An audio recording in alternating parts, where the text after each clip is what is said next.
The Orlando Magic's play-in chase begins tomorrow. The final 23 games, the Orlando Magic have a chance to really do something special, but to do that, they're going to need their special players to be special again. It's time to again lay out the roadmap, talk about some roster moves, and get into it. It's time to get back from the break. It's Locked On Magic. You are Locked On Magic, your daily Orlando Magic podcast, part of the Locked On Podcast Network, your team every day.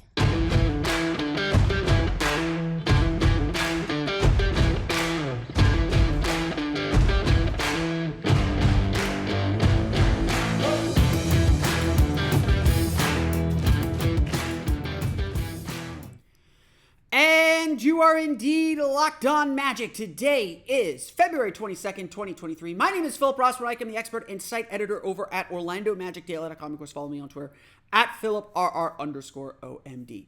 On today's episode of Locked On Magic, sometimes the simplest answers are the easiest ones. I don't think I'm going to be breaking any ground here, but I will try and provide some context and some numbers to explain why Paolo Banchero and Franz Wagner need to step up their games to get the Orlando Magic back into the postseason chase. We'll dive into that coming up here in just a moment. But first, we want to thank you again for making Locked On Magic part of your day every day, no matter when you listen to us, whether it's first thing in the morning, whether it's right when we upload.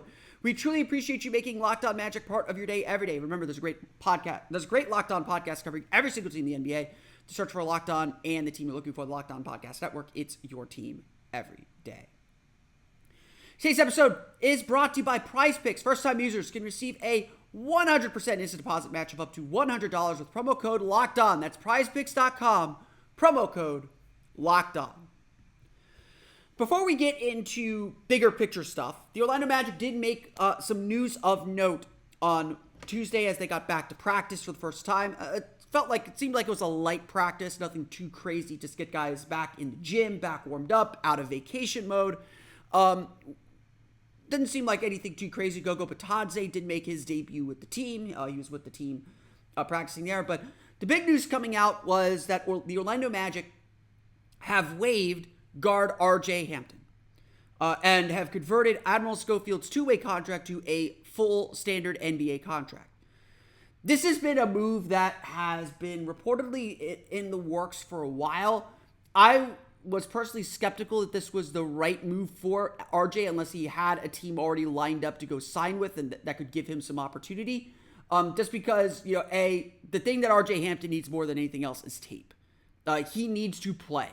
If he wants to get a new contract, if he wants to land somewhere, he needs tape. And the Magic were happy to give him some tape by having him play in Lakeland.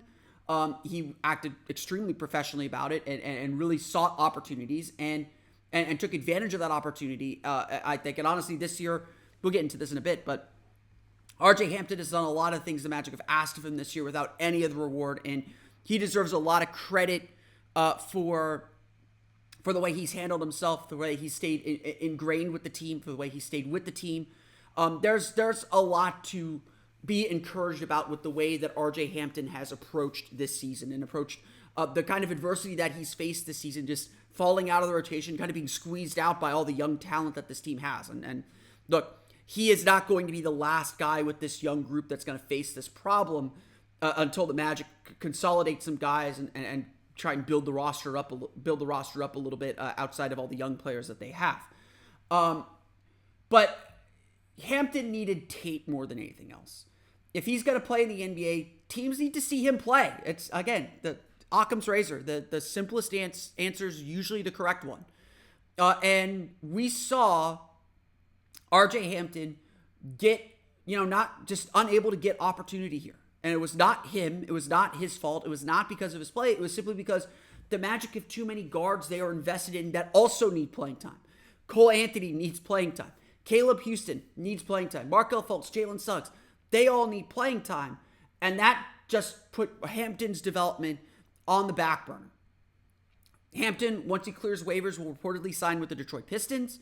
That is an opportunity for him to get playing time, and that is a perfect chance for him to get out on the floor and to do something substantial, to do something that can help this team grow and help this team in a significant way, or help his team in a significant way. as a chance for him to get tape and potentially latch on as well in the same way that he latched on in Orlando when there was ample opportunity for him to play. At the end of the day, that's what this is all about. This is not, we'll get into a little bit on the Magic end here, but the Magic simply didn't have opportunity to spare. Like, that's, at the end of the day, there are 48 minutes in the game, 48 times 5. I forget what that number comes out to. There are only so many minutes in a game, and so many guard minutes in a game especially. And Hampton, while I think a really promising young player, a player who'd shown tremendous growth as a spot-up three-point shooter, was starting to show the control of tempo and pace that this team needed to see from him rather than kind of the out-of-control way that he played. A player who, frankly, learned his lessons from his mistakes in a lot of ways. He was getting better. And honestly, as disappointed as a lot of us were during Summer League, you could go back to our episodes from July and listen to our thoughts on him during Summer League. He really did make some nice progress during the course of the preseason that made you think, okay, maybe there's a player here. But at the end of the day, after the team got healthy, there just wasn't time to play him. And again, I would agree that RJ Hampton got the short end of the stick. I would agree that the Magic did not handle RJ Hampton effectively. They did not handle him well. And honestly, once the decision was made not to pick up the team option for next year and make him a free agent this summer, the writing was just abundantly clear on the wall that Hampton was gone, that the team was not going to retain Hampton, and that Hampton wasn't a developmental priority. Yes, there were times where Hampton was the better option to play on this team, whether over Terrence Ross at times or whatever, but the Magic weren't invested in him anymore. And, I think you could say that is a partial mistake for Orlando. I don't agree that they mismanaged the asset, if we're going to view him like that, because I just don't think Hampton has a market around the league, because everyone sees the same things Orlando sees. And you can only sell a player on potential for so long, and for so much, especially when you're in your third year in the league. At this point, teams have a sense of who you are, and you have to prove them otherwise with opportunity on the court, which Hampton wasn't getting. So I just don't think there was a market for him to be traded. Detroit wasn't going to give up a second-round pick for him, especially when they knew that he could get bought out, and he's just kind of a flyer for them at the end of the season. And he's going to get opportunities, he's going to get a chance to make mistakes, and how much of those mistakes he makes is going to determine whether he gets a new contract in the league. I think playing for the Pistons is a better opportunity for him than playing for the G League, because the G League does have its limitations. But the only problem with this deal is Hampton was was one of the centerpiece figures of the Aaron Gordon trade, and I think we can all say that Denver clearly won the Aaron Gordon trade. Aaron Gordon's turned into a fantastic piece for them. Gary Harris has been nice for Orlando, but I think there's still some people who have questions about him. Although I think he's been fantastic for this team. And, RJ Hampton just kind of petered out, like a lot of late first-round picks end up doing. This is nobody's fault, to be perfectly honest. RJ could have played better with the opportunity and shown more maturity on the court, sure. And by the time that I think he understood that maturity, understood how he wanted to play, this Magic team had already made their decision. It already made its decision on where to go next. Could the Magic have played RJ Hampton more? Sure. Would it have been beneficial? Would it have worked out better for them? Perhaps. There's a lot to like about RJ Hampton. I am in that boat that I'm a believer in RJ Hampton. I think that he can figure it out, and he just needs the opportunity to do so. And I'm excited to see what he can do in Detroit in that environment. And hopefully, even without some of the strictures that this Magic team is starting to build and starting to grow as a potential play-in team, hopefully he still plays with that poise and control that he needs to play with. That's the next development and evolution for him. But it's all on him. It's always been on him to do that. Now, on the other side of the coin for Orlando, the Magic do pick up Admiral Schofield's contract. They turn his two-way contract into a full contract. And, I had a friend of mine text me say, what are the Magic doing with Admiral Schofield? And, again, there are two tracks running here, and I think that's really important to notice. He asked me, I don't see Admiral Schofield as part of the future. What are they doing? And it's just they're running out of games for both Schofield and Kevon Harris for two-way contracts. So if they want to keep playing them, and the Magic clearly like both of them, They have to convert them to full-time contracts. Magic still have one open roster spot left. It would not surprise me if that open roster spot goes to Kevon Harris. But in Admiral Schofield, the Magic get a guy that they've really developed well. We talk about the development failures with RJ Hampton. With Admiral Schofield, they've developed him really well. He is a solid defender, can defend pretty much 2 through 4 for sure. You can moonlight him on 1s, you can moonlight him on 5s. He is a tough rebounder. He is an improving three-point shot. His three-point shot has taken leaps and bounds this year. He's a sneaky offensive rebounder. There's a lot to like about Admiral Schofield, and especially kind of in that end-of-the-bench role. It's a really nice addition for him. The other point, and I think Admiral said this during his media availability on Tuesday, talking about the deal. Admiral Schofield said, the Magic told me if I worked hard, if I did my job, they would reward me with a full-time contract. And that's also part of this, is the Magic made a promise. And Admiral Schofield has lived up to that promise and has lived up to that. And this is making good on a promise. Yeah, I mean, this is how the league works. Like, the moves that were made over the last week, frankly, really show you how this league works. The Magic had sort of a quiet understanding with Terrence Ross. Terrence Ross said he wanted to play for a playoff contending team earlier in the season. He was a good veteran. They treated him well. He treated them well. And when the time came, when an opportunity came for Ross to end up on a championship team, the Magic let him go. It's goodwill. Same thing with RJ Hampton. RJ Hampton, they could have kept hold of him. They could have said, hey, just keep playing in the G League. Opportunity will come. That would have been wrong. That would have been a lie. The opportunity isn't going to come unless there's a bunch of injuries again. But an opportunity came. The option remained for them to cut him and let him go where he wanted to go. An opportunity came. The Detroit Pistons were interested in signing him. And now RJ Hampton gets to go off and play with the Detroit Pistons. You could do favors to agents here. And the same thing is, not that Admiral Schofield hasn't earned this, but the Magic are making good to one of their players by giving Admiral Schofield this opportunity to be on the main roster and to get a full contract. And yes, it gives the Magic flexibility to add another two-way player. I've noted that the Lakeland Magic just acquired DJ Wilson, a former draft pick of the Milwaukee Bucks, former first-round pick of the Milwaukee Bucks, a really solid G League player, another kind of versatile 4-5 type guy. It would not surprise me if the Magic sign him to a two-way contract very, very soon. The Lakeland Magic picking up such a pretty high-profile player this late in the season, especially around the trade deadline, it smelled like that could be a direction the Magic go. I'm not saying it is. It just smells like it. So there's still some roster moves to make here. But we need to turn our attention back to the play-in tournament, back to the big picture stuff. We're going to chat about who needs to step up for the Orlando Magic down the stretch, and it is exactly who you think. Or maybe not. I don't know. We'll find out. We'll get to that coming up here in just a moment. But first, a quick word from our friends at PrizePicks.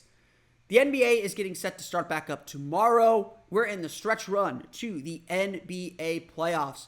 And just like you and me, we got to get into good form for the playoffs as well with our daily fantasy games. So the best way to do that is to play PrizePicks, to get yourself in on the action and feel the heat and pressure of the NBA. So how does this game work? Well, you pick 2 to 6 players, and if they go on to score more or less than their PrizePicks projections, you can win up to 25 times your money on any entry. There's no competing against other people, no going into these gigantic player pools where you're just hoping to get your money back. It's just you versus the projections. And PrizePicks offers projections on any sport you watch, including NBA, NHL, PGA, college basketball, both men's and women's, soccer, and a whole lot more. Entries can be made in 60 seconds or less. It's really that easy. They have safe and fast withdrawals. They're currently operational in more than 30 states, including Florida, as well as Canada. Download the PrizePicks app or go to prizepicks.com to sign up and play daily fantasy sports today. First-time users can receive a 100% instant deposit match of up to $100 with promo code LOCKEDON. If you deposit $100, PrizePicks will give you $100. If you deposit $50, PrizePicks will give you $50. So don't forget to enter promo code LOCKEDON and sign up for an instant deposit match of up to $100.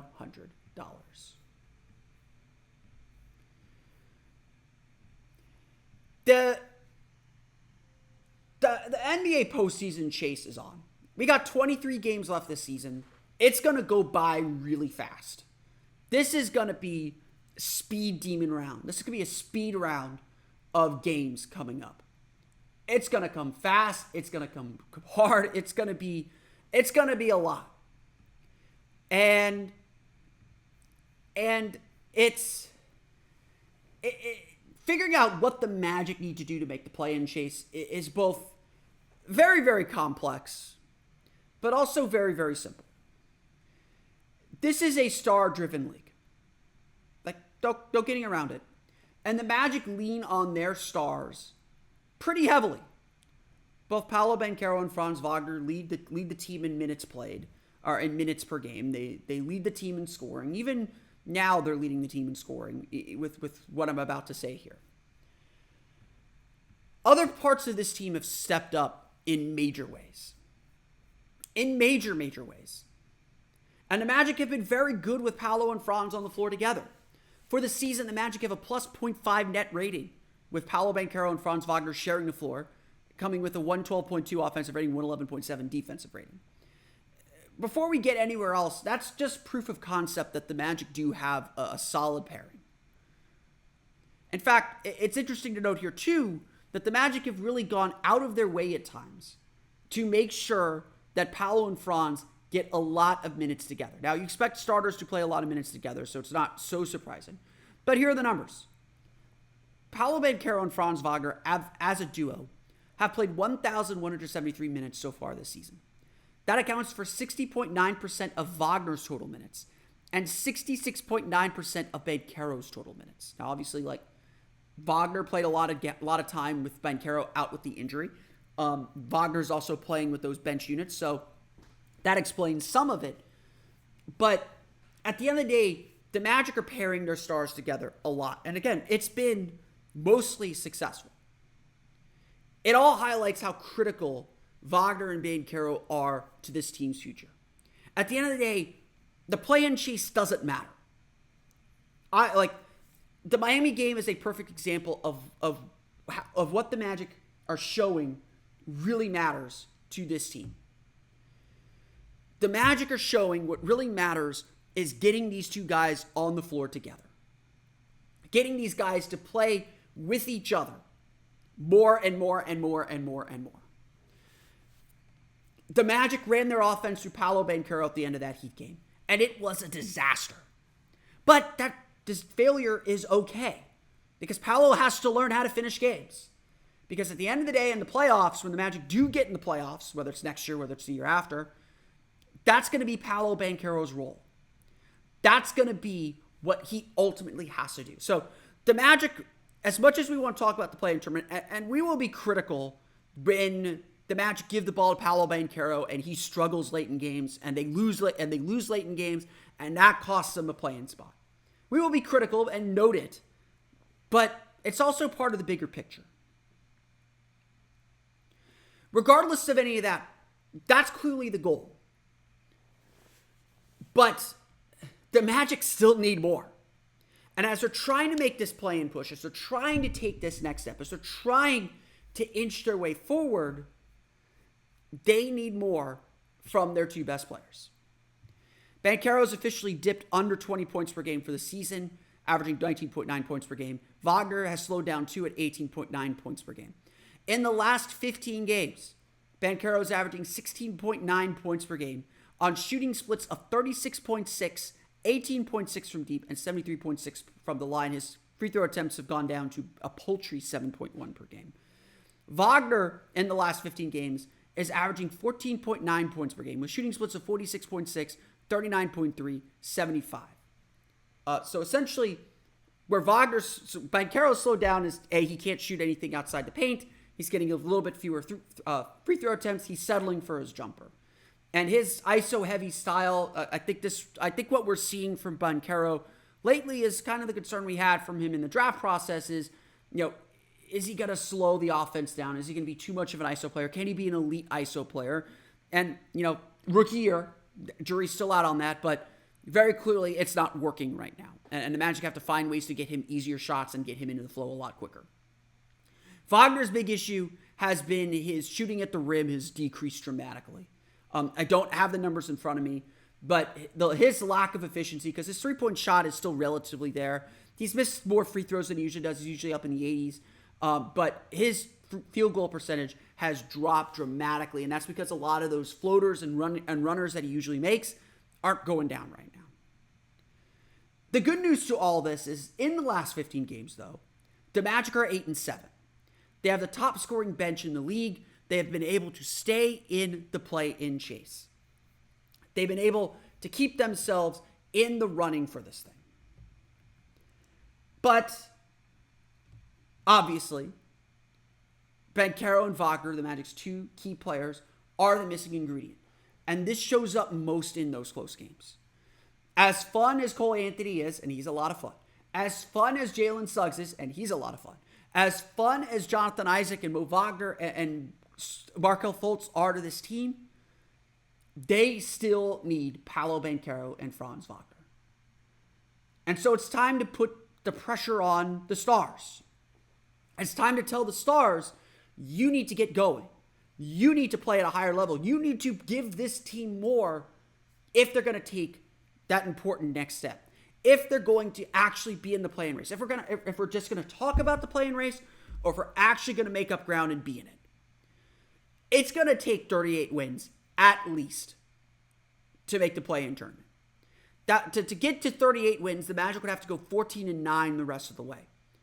Considering that the Magic are, 19-15 over the last 34, that's not impossible. That is very achievable, and like I laid out yesterday, the schedule is fairly manageable. But the Magic have to make that push. But the Magic need their star players to show up. And yes, there's very clearly a little bit of a rookie wall going on with Paolo. He's bumping up against the wall. He's still producing raw numbers, but the efficiency's going down. The defenses have started to get to him. The fatigue of the season is very, very real. I think even he would admit that. For Franz Wagner, I think defenses have changed a little bit how they're guarding him, but I think a lot of it with him is also fatigue. He's been playing basketball since July, and so hopefully coming out of this All-Star break, those two guys are refreshed, and we get to see this team with the killer bench that they've had, as well as their two young players, their two young stars really showing up and really showing out, because that's been the missing piece.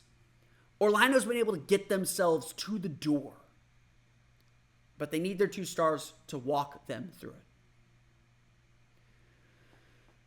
We'll get into some other things to look for as the Orlando Magic get ready for the rest of the season. We'll talk about that coming up here in just a moment.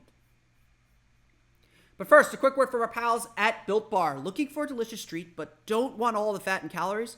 Well, then you got to try a Built Bar. We just got through the holidays, relatively. The holidays, what? Martin Luther King Day? Do people eat for that? I don't know. They should. Every holiday should be eating a holiday, in my opinion. But I know my goal from the New Year's is to get a little healthier, is to eat a little healthier. And so if you're like me, when you want to eat healthier but don't want to compromise taste, you go for the Built Bar. With Built, healthy is actually tasty. These are protein bars that taste, look, and feel like candy bars. Seriously, they're so delicious you won't think they're good for you. They're perfect for your New Year's resolution. What makes Built Bars so good? Well, the chocolate, that helps. 100% real chocolate. And they come in unbelievable flavors like churro, peanut butter brownie, and coconut almond. I'm really still not sure how Built does it, but these bars taste like a candy bar while maintaining amazing macros. And what's even better is they are healthy. Only 130 calories and 4 grams of sugar with a whopping 17 grams of protein.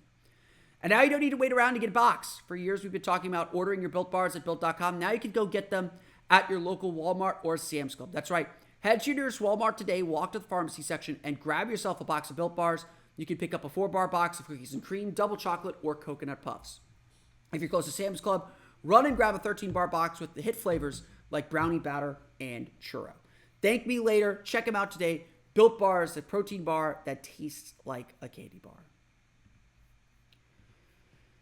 There's a whole lot to get into for the rest of the show as the Orlando Magic get back to work at the AMA Center. They practiced yesterday. Like I said, it seemed like it was a lighter practice. I'm sure they'll kind of get into it a little bit more today, get back in the flow of things. That first practice after the All-Star break is more of a check to make sure everyone is there and just get them back running and moving around again after they had a week-long vacation.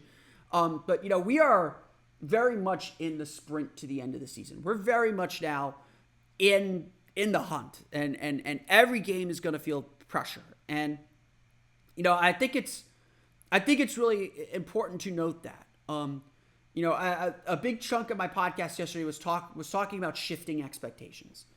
And a lot of players will talk a lot about the privilege of pressure, about, no understanding that to feel pressure, to feel games that matter is a sign that you're making the right steps. It's not the end of the journey, but it is part of the process.